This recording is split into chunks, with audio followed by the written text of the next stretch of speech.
Hello children, good morning. I'm going to teach you ninth chapter of history, challenging the caste system. In this chapter you will learn about the struggle against the caste system and the caste movement. Let's start. The caste system has been distinctive feature of Indian society since ancient time, originating in the early Vedic period. Caste system यानी जाति प्रथा ancient time से ही Indian society का बहुत important feature रहा है और इसकी शुरुआत जो है अर्ली वैदिक पीरियड में हुई थी. It's refer to the division of society into four वर्णास. अर्ली वैदिक पीरियड में पूरे समाज को चार वर्णों या चार जातियों में बांटा गया.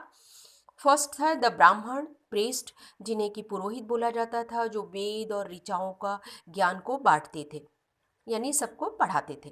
क्षत्रिय वॉरियर्स या रूलर्स, जो देश की सेवा करते थे, देश की सीमाओं की रक्षा करते थे. वैश्य यानी ट्रेडर होते थे, जो अपने देश के आर्थिक अर्थव्यवस्था को बढ़ाते थे. शूद्रास यानी लेबर, इनके बिना तो समाज की कल्पना ही संभव नहीं थी, क्योंकि समाज में स्वच्छता का अभियान तो यही चलाते थे. Such division was initially made on the basis of occupation and could be changed. Early Vedic period में जब समाज को बांटा गया तो व्यवसाय के आधार पर बांटा गया और उस कुछ समय के बाद लोग अपने व्यवसाय चेंज भी कर सकते थे. By the later Vedic period, the caste system became rigid and it was no longer possible for people to change their occupation. लेकिन अर्ली वैदिक पीरियड के बाद जब लेटर वैदिक पीरियड आया तो उसके बाद धीरे धीरे जाति जो प्रथा थी यानी कास्ट सिस्टम जो था वो काफ़ी कठोर होता गया. अब लोगों के द्वारा ये पॉसिबल नहीं था कि वो अपने ऑक्यूपेशन यानी अपने व्यवसाय अपने धंधों को चेंज कर पाए. In the course of time, the four main castes were further divided into various subcaste. जैसे जैसे समय बीतता गया तो जो ये चार जातियाँ थी कई उपजातियों में बट गईं. Outside of the main caste system was the community of untouchable. They lived on the margin of society and did the manual jobs like the cremating the dead, cleaning the toilet and skinning animals. इन चार जातियों या कई उपजातियों के अलावा भी हमारे समाज में जो कुछ ऐसी कम्युनिटी थी जिन्हें अनटचेबल यानी अछूत बोला जाता था, वो समाज से बाहर रहती थी और कुछ ऐसी जॉब करती थी जैसे कि दाह संस्कार का काम करवाना, टॉयलेट साफ़ करना, जानवरों मरे हुए जानवरों की खाल निकालना. वो they are not allowed to draw water from well and touch the utensil, use upper caste and were banned from entering temple and other public places. इन सारी कम्युनिटी को जो कुएं होते थे उनसे पानी निकालने की अनुमति नहीं थी. यहाँ तक कि अपर कास्ट के लोगों के बर्तन भी नहीं टच कर सकते थे. ये टेंपल में भी इन्हें आने की अनुमति नहीं थी और ना ही किसी पब्लिक प्लेस पर. In the colonial period British began to classify people on the basis of their caste for the sake of administrative efficiency. लेकिन जब कॉलोनियल पीरियड इंडिया में आया, ब्रिटिश आए, तो धीरे धीरे उन्होंने कास्ट सिस्टम को, इंडिया की जाति प्रथा या जाति व्यवस्था को समझने की कोशिश की और लोगों को उसके आधार पर बांटने की शुरुआत की ताकि लोगों को उसकी दक्षता या क्षमता के आधार पर काम मिल सके. As the result, under British rule, identity based on the caste became stronger. जैसे जैसे ब्रिटिश रूल हुआ तो ये कास्ट प्रथा या जाति प्रथा जो थी और मजबूत होती गई. Lower caste were oppressed by the higher caste, और जो लोअर कास्ट थे वो हाई कास्ट के द्वारा दबाए जाते थे. एंड वर डिनाइड एजुकेशन, उन्हें शिक्षा लेने की अनुमति नहीं थी. एम्प्लॉयमेंट अपॉर्चुनिटी भी उनके लिए नहीं बन पाती थी. इसी वजह से जो सोशल एंड इकोनॉमिकल इनइक्वलिटी थी यानी असमानता थी और ज़्यादा बढ़ती चली गई. नेक्स्ट टॉपिक है the need for caste reforms in India. The rigid caste system in India became an important area of concern for the social reformer in the 19th century. जो ये कठोर जाति प्रथा थी इंडिया में, धीरे धीरे 19th सेंचुरी तक आते आते बहुत सारे समाज सुधारकों ने इस पर कंसर्न करना स्टार्ट कर दिया. They realized that the inequality of the caste system hindered the growth of a national unity among the people. उनका मानना था, चाहे उन लोगों ने ये रियलाइज किया था कि जो ये जाति प्रथा है, कास्ट सिस्टम है, ये हमारे देश की जो नेशनल यूनिटी है उसमें बाधा है. Without stabilizing the caste system, India could never progress towards modernity. बिना जाति प्रथा हटाए इंडिया में प्रोग्रेस या विकास नहीं हो सकता है. Therefore, caste reforms had to precede political reforms. इसीलिए ज़रूरी है कि जो व्यवस्था है उसको हटाने से पहले पॉलिटिकल सुधार किया जाए. Attempts to abolish the caste system were made from the mid-19th century by the social reformer. 19th century तक आते आते जाति सिस्टम को हटाने के लिए बहुत सारे समाज सुधारकों ने कदम बढ़ाए, जैसे कि राजा राम मोहन रॉय, ईश्वरचंद विद्यासागर, केशव चंद्र सेन, रामकृष्ण परमहंसा एंड स्वामी विवेकानंद और भी बहुत सारे सुधारक. जो फर्स्ट समाज सुधारक हम पढ़ने वाले हैं वो है Jyotirao Phule. Jyotirao Phule was a prominent social reformer from Maharashtra together with his wife Savitribai Phule. Jyotirao Phule जो थे वो महाराष्ट्र के बहुत ही पावरफुल सोशल रिफॉर्मर थे और उनके साथ में उनकी वाइफ सावित्रीबाई फूले भी समाज सुधारक का काम करती थी. Jyotirao worked tirelessly for the uplift of the oppressed class. He wrote the सार्वजनिक सत्य धर्म पुस्तक मीनिंग उन्होंने सार्वजनिक सत्य धर्म पुस्तक लिखी. इस बुक के अंदर उन्होंने हाईलाइट किया कि किस ढंग से अपर कास्ट जो है एक्सप्लॉइट करती है लोअर कास्ट को. ही फाउंडेड द सत्यशोधक समाज. उन्होंने सत्यशोधक समाज की स्थापना की 1873 में. Samaj aim to improving the condition of Dalits and lower caste by educating them. इस सत्यशोधक समाज का जो एम था, मुख्य उद्देश्य था कि दलित लोगों को एडुकेशन देना और उनकी कंडीशन में सुधार करना. The leader of the Samaj mostly belong to the oppressed class. Satyashodhak Samaj के जो अधिकतर लीडर थे वो ऑप्रेस्ड क्लास से ही बिलोंग करते थे. नेक्स्ट है जस्टिस महादेव गोविंद रानाडे. पिछले प्रीवियस चैप्टर में भी हमने महादेव गोविंद रानाडे के बारे में पढ़ा था. MG. Ranade was one of the first graduate from the university of Bombay. पहले ग्रेजुएट थे बॉम्बे यूनिवर्सिटी के. He went on the practice law. उन्होंने कानून की जो है प्रैक्टिस की, लॉ की. फिर सर्व्ड एज द जज at the Bombay high court for 7 years. 7 साल तक वो जज के रूप में भी अपनी सेवा दिए. We read in the last chapter that he was an active champion of women issue. हम लोगों ने प्रीवियस चैप्टर में भी इनके बारे में पढ़ा था कि उन्होंने औरतों के इशू पर बहुत ही एक्टिव रोल प्ले किया था. He also spoke up against the ill of the caste system and untouchability. उन्होंने जाति व्यवस्था और छुआछूत जैसी बुराई के ऊपर भी अपने विचार रखे थे. And preaches for an equal and just society. उन्होंने जो है इक्वल सोसाइटी के लिए भी भाषण दिए थे, उपदेश दिया था. He was one of the leading member of the Prarthana समाज. प्रार्थना समाज के वो बहुत ही इम्पॉर्टेंट मेंबर थे. स्टेब्लिश इन द बॉम्बे इन 1867. प्रार्थना समाज की स्थापना 1867 में बॉम्बे में हुई थी. The Samaj oppose the caste system and work for the uplift of women in society. Prarthana Samaj ने कास्ट सिस्टम को हटाने के लिए उसका विरोध किया और फिर इसके बाद जो है औरतों की सोसाइटी में उनके अपलिफ्ट करने के लिए, औरतों को समाज में ऊंचा स्थान देने के लिए भी उन्होंने काफ़ी काम किया. Ramkrishna Gopal Bhandarkar. R G. Bhandarkar was a teacher of Elphinstone College in Bombay. वो एल्फिंस्टन कॉलेज बॉम्बे में टीचर थे. As a student he join the Paramhansa Sabha. जब वो स्टूडेंट थे तो उन्होंने परमहंस सभा को ज्वाइन किया था. A group of liberal minded people. Paramhansa Sabha जो थी वो ऐसे लोगों के ग्रुप थी जो लोग की लिबरल माइंड के होते हैं, यानी सभी धर्मों को इक्वल मानते हैं. Who denounce the caste system and associated social able. इन्होंने जाति प्रथा के ऊपर भी तथा समाज की जो दूसरी बुराइयां थी उसके ऊपर भी अपने विचार रखे. Later he to join the Prarthana Samaj. बाद में इन्होंने प्रार्थना समाज को भी ज्वाइन कर लिया. And dedicated himself to social reform towards women and people to lower caste. उन्होंने अपना सारा जीवन समाज सुधारक के रूप में डेडिकेट कर दिया और औरतों के लिए और लोअर कास्ट के लिए. नेक्स्ट जो सोशल रिफॉर्मर हैं वो आंध्र प्रदेश के हैं. उनका नाम है Kandukuri Veeresalingam. Kandukuri Veeresalingam was one of the earliest social reformer to introduce the significant caste reforms in Andhra Pradesh. Kandukuri Veeresalingam जो थे वो सबसे पुराने समाज सुधारक थे आंध्र प्रदेश के। उन्होंने कास्ट रिफॉर्म्स यानी जातियों में सुधार करने के लिए बहुत ही इम्पॉर्टेंट रोल प्ले किया। उन्होंने राइटिंग भी, उन्होंने अपनी लेखनी के द्वारा भी highlight the evils of the caste system. उन्होंने जाति जो सिस्टम था, कास्ट सिस्टम था, उसकी बुराई के ऊपर हाईलाइट किया। And champion the cause of women's education and the widow marriage. उन्होंने वुमेन्स एजुकेशन के ऊपर तथा विडोरी मैरिज के ऊपर भी अपने विचार रखे। Veeresalingam was deeply influence by the idea of the ब्रह्म समाज। कुंडुकुरु वीरेशलिंगम जो थे वो ब्रह्म समाज के आइडिया से बहुत ही प्रभावित थे। He founded the हितकारनी समाज in 1906 in the order to introduce reforms in society.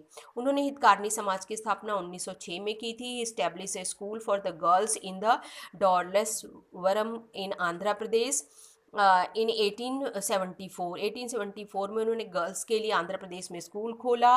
And he also started Telugu magazine Vivek Vardhini which discuss a various social and cultural challenge face by womens. इस मैगजीन के अंदर जो औरतें बहुत सारे सोशल और कल्चरल चैलेंज फेस करती हैं उसके बारे में लिखा जाता था। नेक्स्ट जो रिफॉर्मर हैं उनका नाम है श्री नारायण गुरु। Sri Narayan Guru was a prominent social reformer from Kerala, born into the Ehava community. He witnessed social injustice and ill treatment towards his community since his childhood. जब वो छोटे थे, बचपन थे, तो उन्होंने जो सामाजिक अन्याय था उसको खुद ही फेस किया था। और उनका जन्म जो था वो केरला में हुआ था, इजावा कम्युनिटी में। He become a bitter critic of the caste system. वो भी जो थे वो जाति प्रथा के बहुत बड़े आलोचक थे। He challenge the domination of the priest by installing the ideals of Shiva at the Aruvippuram. This was the considered a radical move as only priest has the right to install idols in temple. उन्होंने पुरोहित के द्वारा शिव मंदिर में मूर्ति स्थापना का विरोध किया था। उनका मानना था कि सिर्फ उसी को कैसे इस चीज़ का अधिकार हो सकता है। On the wall of the temple, और इस तरह से मंदिर की दीवार ही इंस्क्राइब इन मलयालम भाषा में उन्होंने लिखा था वॉट दैट मीन्ट, जिसका मतलब है devoid the division walls of divide the dividing walls of caste, race or hatred of revival faith. We all live here in brotherhood. हटा दो जाति की दीवार को जो हमें बांटती है, रेस या जो घृणा है वो प्रतिद्वंदी से होती है। हम तो यहाँ सभी मिल करके भाईचारे के रूप में रहते हैं। He started school to provide Sanskrit education to the untouchable. उन्होंने स्कूल की स्थापना की जिसमें कि अनटचेबल लोगों को यानी अछूत लोगों को संस्कृत की नॉलेज दिया जाता था, संस्कृत एजुकेशन दिया जाता था। He form the Shri Narayana Dharma Paripalana Yogam की स्थापना 1903 में की, which demanded the rights lower caste community to gain admission in the public school, entry to temple and other public places. इस संस्था ने, इस ऑर्गेनाइजेशन ने डिमांड किया कि जो लोअर कास्ट के लोग हैं उन्हें भी पब्लिक स्कूलों में एडमिशन होना चाहिए, टेम्पल में जाने की अनुमति होनी चाहिए, चाहे दूसरे जो पब्लिक प्लेसेस हैं वहाँ पर भी उन्हें जाने की अनुमति होनी चाहिए। SNDP greatly help in the uplift of the depressed caste in Kerala. इसने बहुत ही इंपॉर्टेंट रोल प्ले किया इस ऑर्गेनाइजेशन ने लोअर कास्ट के लोगों को लाइफ को ऊंचा उठाने में। He also wrote a number of book in Malayalam, Sanskrit and Tamil which highlighted the caste system and advocated the social equality. इस तरह से श्री नारायण गुरु ने बहुत सारे बुक भी लिखे मलयालम में, संस्कृत में, तमिल में, और जिसमें कि उन्होंने कास्ट सिस्टम, जाति प्रथा के ऊपर भी हाईलाइट किया है तथा उन्होंने सोशल इक्वलिटी यानी सामाजिक समानता की भी वकालत की है। नेक्स्ट है पेरियार। इरोड वेंकटा रामास्वामी नायकर, पॉपुलरली इन्हें पेरियार के नाम से जाना जाता है। ये तमिलनाडु के सोशल रिफॉर्मर्स थे, known for his tireless crusade against the caste system. इन्होंने भी जो है जो नैतिक मूल्यों के लिए काफ़ी संघर्ष किया। और जाति प्रथा के लिए specially he realise his goal. Periyar started a self respect movement and the Dravidian movement. Periyar ने जो है self respect movement and Dravidian movement start किया. The self respect movement which began in 1921. Self respect जो मूवमेंट था वो 1921 में start किया गया. Champion against the upper caste and tried to create a society where the people of our caste would enjoy basic human. उनका मानना था कि समाज में ऐसी सोसाइटी की हमें स्थापना करनी चाहिए जहां सभी धर्मों के लोग में सभी जातियों के लोग मिल करके एक साथ मानवता के रूप में इंजॉय कर सकें. Right and equal opportunity for the development. Periyar also founded the Dravidar Kazhagam party. उन्होंने इसकी स्थापना की थी. नेक्स्ट टॉपिक है the Singh Sabha movement. Singh Sabha was a reforms movement that began within the Sikhism in the 19th century. ये सिखिज्म के लिए स्टार्ट हुआ था. एक रिफॉर्म्स था, सुधारक था.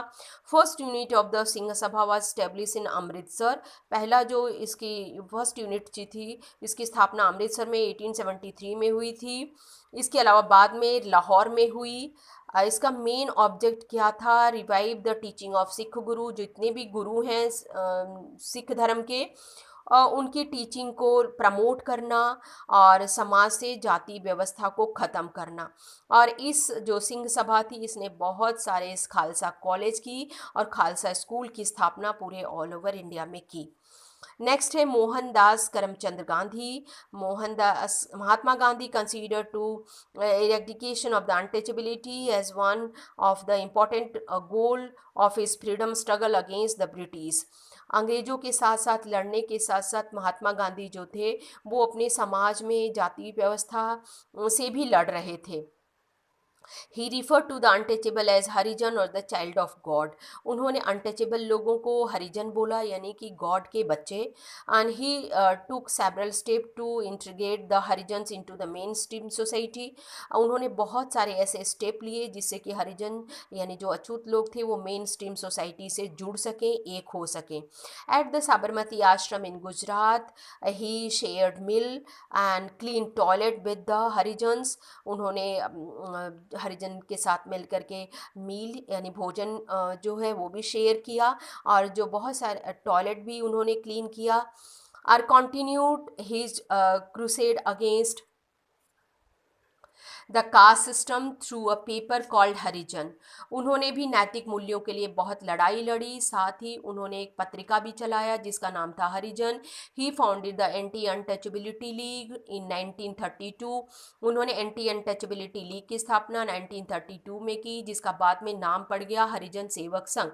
The league unable to Harijans to access the public place such as the temple and school and also supported intercaste dining and marriage. इस लीग का जो थी वो मेन एम था कि हरिजन लोगों की जो पहुंच है वो पब्लिक प्लेसेस तक हो जाए, मंदिरों तक और स्कूल तक हो जाए. और साथ में ये जो लीग थी यानी एंटी अनटचेबिलिटी लीग जो थी वो इंटरकास्ट मैरिज और इंटरकास्ट डाइनिंग को भी बढ़ावा देती थी. नेक्स्ट जो है डॉक्टर बी आर अम्बेडकर हैं. Doctor B R Ambedkar was a social reformer, lawyer and scholar.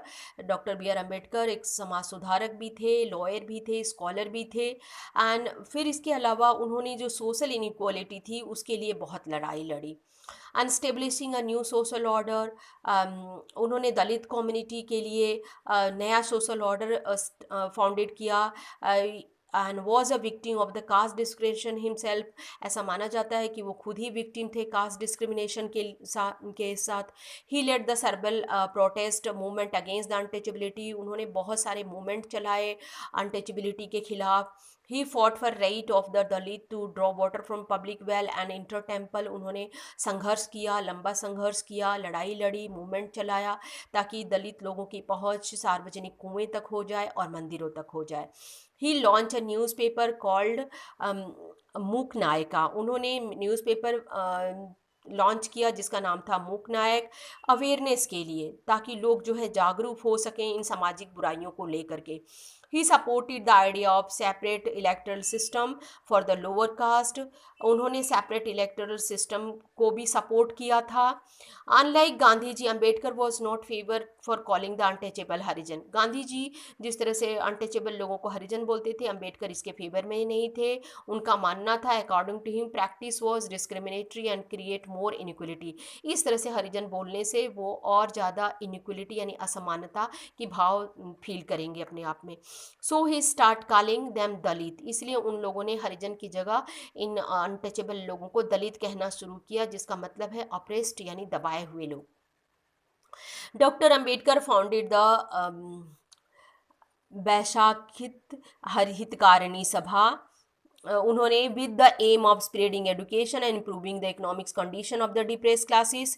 इस जो सभा थी इसका मेन एम था कि डिप्रेस क्लास के जो लोग हैं यानी अनटचेबल लोग हैं उनके में शिक्षा को बढ़ावा देना और उनकी जो इकोनॉमिक कंडीशन है उसको भी ऊंचा उठाना। His slogan was educate agitate and organise. उन्होंने स्लोगन दिया डिप्रेस लोगों के लिए कि अधिक से अधिक शिक्षित हो जाओ, आंदोलन करो और सब के सब ऑर्गेनाइज होकर के रहो। After independence, Ambedkar was appointed the chairman of the Constituent Drafting Committee, which had to responsibility to writing a new constitution for India. आज़ादी के बाद doctor B R Ambedkar constituent drafting committee के चेयरमैन नियुक्त किए गए, जिनका रिस्पॉन्सिबिलिटी थी अपने इंडिया के लिए नया कॉन्स्टिट्यूशन तैयार करना। Under his guidance the constitution provided for the abolition of untouchability. और उन्हीं के गाइडेंस में जो कॉन्स्टिट्यूशन तैयार हुआ तो उस कॉन्स्टिट्यूशन के हिसाब से अनटचेबिलिटी को पूरी तरफ से प्रतिबंध कर दिया गया, हटा दिया गया हमारे समाज से। और फिर इसके अलावा all forms of social discrimination based on caste, हर तरह की जो सामाजिक अन्याय था चाहे जाति पर आधारित हो उस सब चीज़ को हटा दिया गया। नेक्स्ट जो है Swami Vivekananda and Ramakrishna Mission. Swami Vivekananda one of the great reformer of Indian society. He was disciples of the Ramakrishna Paramahamsa. Swami Vivekananda जो थे बहुत ही ग्रेट रिफॉर्मर थे इंडियन सोसाइटी के। वो रामकृष्ण परमहंस के बहुत प्यारे शिष्य थे। रामकृष्ण परमहंस जो थे वो मास्टिक संत थे बंगाल के और काली के बहुत ही पुजारी थे। He spiritual practice deeply influence Vivekananda. उनकी जो स्पिरिचुअल प्रैक्टिस थी, जो काली की पूजा करते थे जिस ढंग से, उसी वजह से स्वामी विवेकानंद उनसे बहुत प्रभावित थे and inspire him to form Ramakrishna Mission. Ramakrishna Mission की स्थापना विवेकानंद ने की थी उन्हीं से इंस्पायर होके। The mission believe in equality of all religion and attainment of salvation through the selfless social service. इस मिशन का मेन विश्वास था कि सभी धर्मों के लोग, सभी जातियों के लोग एक साथ मिल करके रहें, सेल्फलेस सोशल सर्विस करें। इस मिशन ने पूरे ऑल ओवर इंडिया में बहुत सारे स्कूल और कॉलेज की स्थापना की। आई होप चिल्ड्रन कि आप लोगों को ये चैप्टर समझ में आया होगा। Thank you children.